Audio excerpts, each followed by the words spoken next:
He has them sit down. He makes the whole meal. The whole meal is described in detail over here, what they make for him. Sarah goes and she makes cakes, which Rashi tells us are really matzahs, because it's Pesach time. And they shecht a cattle to give them good meat, and they give them all kinds of good things. And eventually, we have the angels reveal themselves to Abraham as angels, and they say, really, we're not just wanderers, we're not just nomads over here, we are actually angels, and we're here to tell you that this time next year, you're going to have a child, and Sarah, Abraham's wife, gives the famous laugh, to which gave the child the name Yitzchak, from the Hebrew name Schok, laughter, and we see the whole situation laid out in front of us for Abraham and Isaac and the future of the Jewish people. So that's one step in the story. Now the point I want to make from there is we see that the angels are coming here, and after a certain act of bringing in guests, all of a sudden there's the promise of children. Okay, I want you to remember that point. For now, we'll come back to that in a little bit.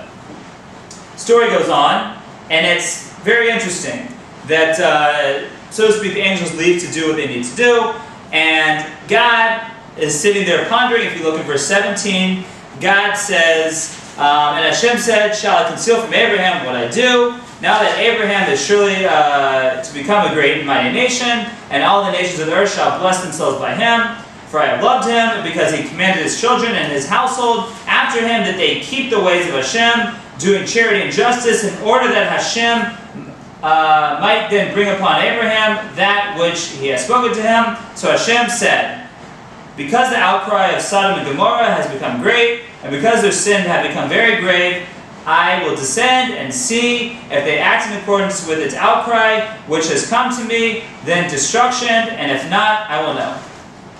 Right?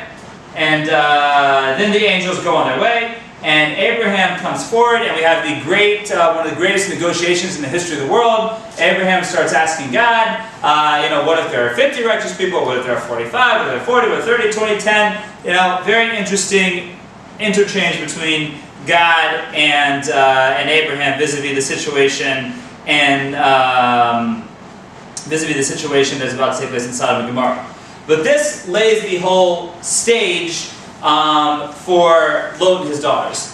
Now, there's I think a simple question that we have to ask there about something that doesn't seem to fit so right in the story. Meaning, we have Abraham, right? Abraham runs out to bring in some guests. We have the guests come in, right? The guests eventually reveal themselves, they're not really guests. And the next step is, you know what? I should really tell Abraham I'm about to destroy Sodom and Gomorrah. What's the connection there? What's the connection there? What does one thing have to do there? It seems sort of out of place. He just did a good act of kindness, and the next step the God is saying, I'm going to destroy the city. And he bargains with him. He could find 50 righteous people, but how are they connected? I don't know. Right, so that's the question. What's the connection from one step to the other? It's Abraham's kin that lives there. They know that. Right. And certainly wasn't there, I assume it was the time when Lot was kidnapped and Abraham went and rescued him. Right, well, we're already after that. That already happened before. That's what I'm saying. Right. So Abraham... So see, Abraham's been concerned with Lot even with him down there in Sodom and Gomorrah. Right, so that's what I'm saying. Okay, He's got a strong connection, so the angels know that what's going to happen down there is certainly going to be affecting Abraham.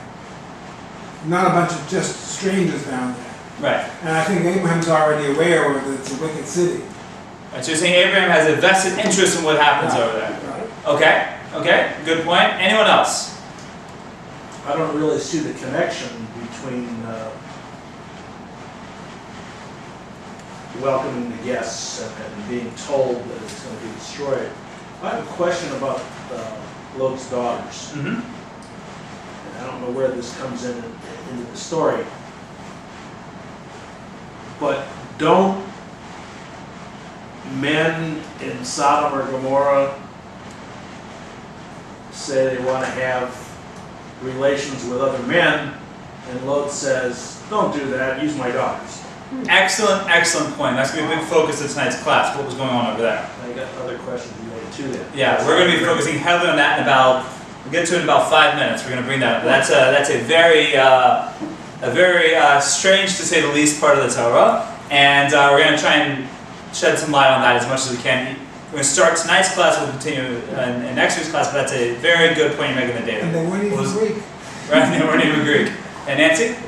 No, I've always been troubled by this part by Abraham. Yeah, it's very troubling. Lot's very troubling, and really, we have to be. There's a question that we'll touch upon, but definitely want to leave everyone to think about, and that is, it's very interesting. This article, Chumash, I love how they refer to Lot. They refer to Lot as I think it's the perplexed hero, is how they refer to him. The perplexing hero.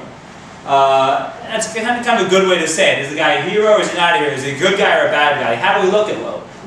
And we know that we really don't look at him as such a good guy because up until now he doesn't have such a good track record.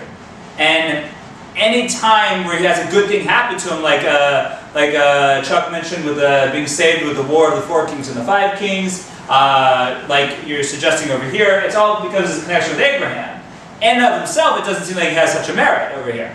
So that's a question that I want to keep in mind. Kind of, is Lot a good guy or a bad guy? Yes, the Torah is dedicating over here a lot of ink to him, but that doesn't necessarily mean he's a good guy. Well, I think everything's relative, right?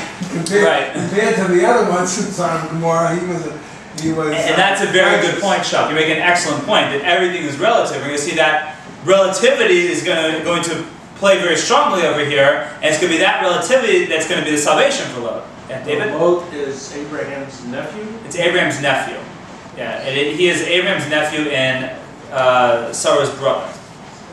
Because Sarah was also Abraham's niece. Abraham married his niece. So they had a father named Haran who died, and Haran had 2 children, Lot and Sarah. Abraham took them both into his house, made one his wife, took care of the other one, and that's Lot and Sarah. Okay, so but that's a point that I want to keep in mind here. Hopefully by the end of the class we're going to tie up that loose end of what is the connection between Abraham bringing in the guests over here and God revealing his plan for the destruction of Sodom and Gomorrah. Okay, we'll leave that aside for a minute. Let's skip up to the beginning of chapter 2.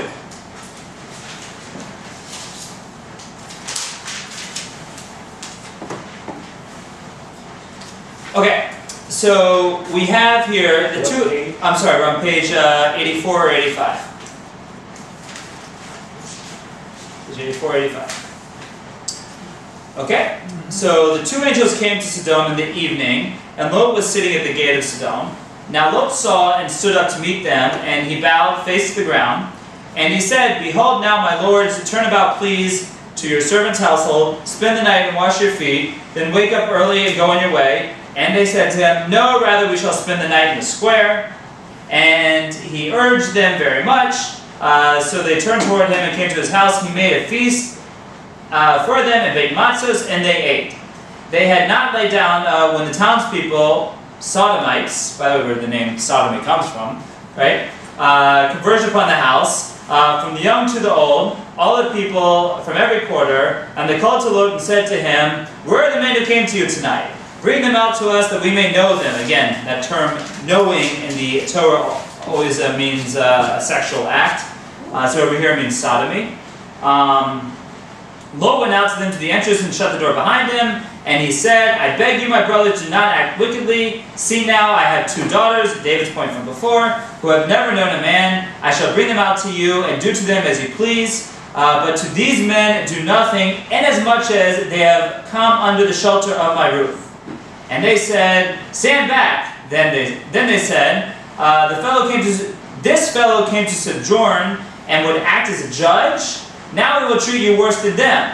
They pressed exceedingly upon the man, upon Lot, and they approached to break the door. The men stretched out their hands and brought Lot into the house with them, and closed the door. And the men who were at the entrance of the house, they struck with blindness, from the small to the great, and they tried vainly to find the entrance. Then the men, referring to the angels, said to Lot, "Whom else do you have here? A son-in-law, your sons, or your daughters?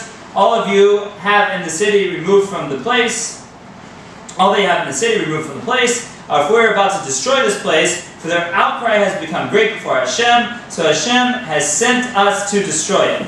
Okay, and then Lot goes out to speak to his daughters, and sons come with them. They end up not